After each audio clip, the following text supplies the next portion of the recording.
داماش در مقابل دو احمد میلاد پوستش کردی پاس به جلو علی کثیر داره تک به تک علی کثیر دومین حمله بایافه گلزنی میکنه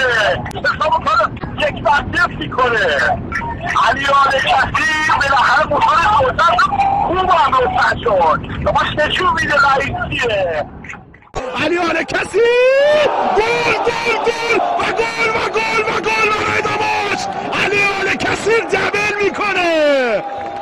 داماش حالا کامل نشون میده رئیس کی هستش 25 دقیقه از زمان بازی در نیمه دوم گل دوم برای داماش با این نتیجه تمام کرد کارو عالی گل زد تک به تک با دروازه‌بان علی کثیر داماش 2 مقاومت تهران 0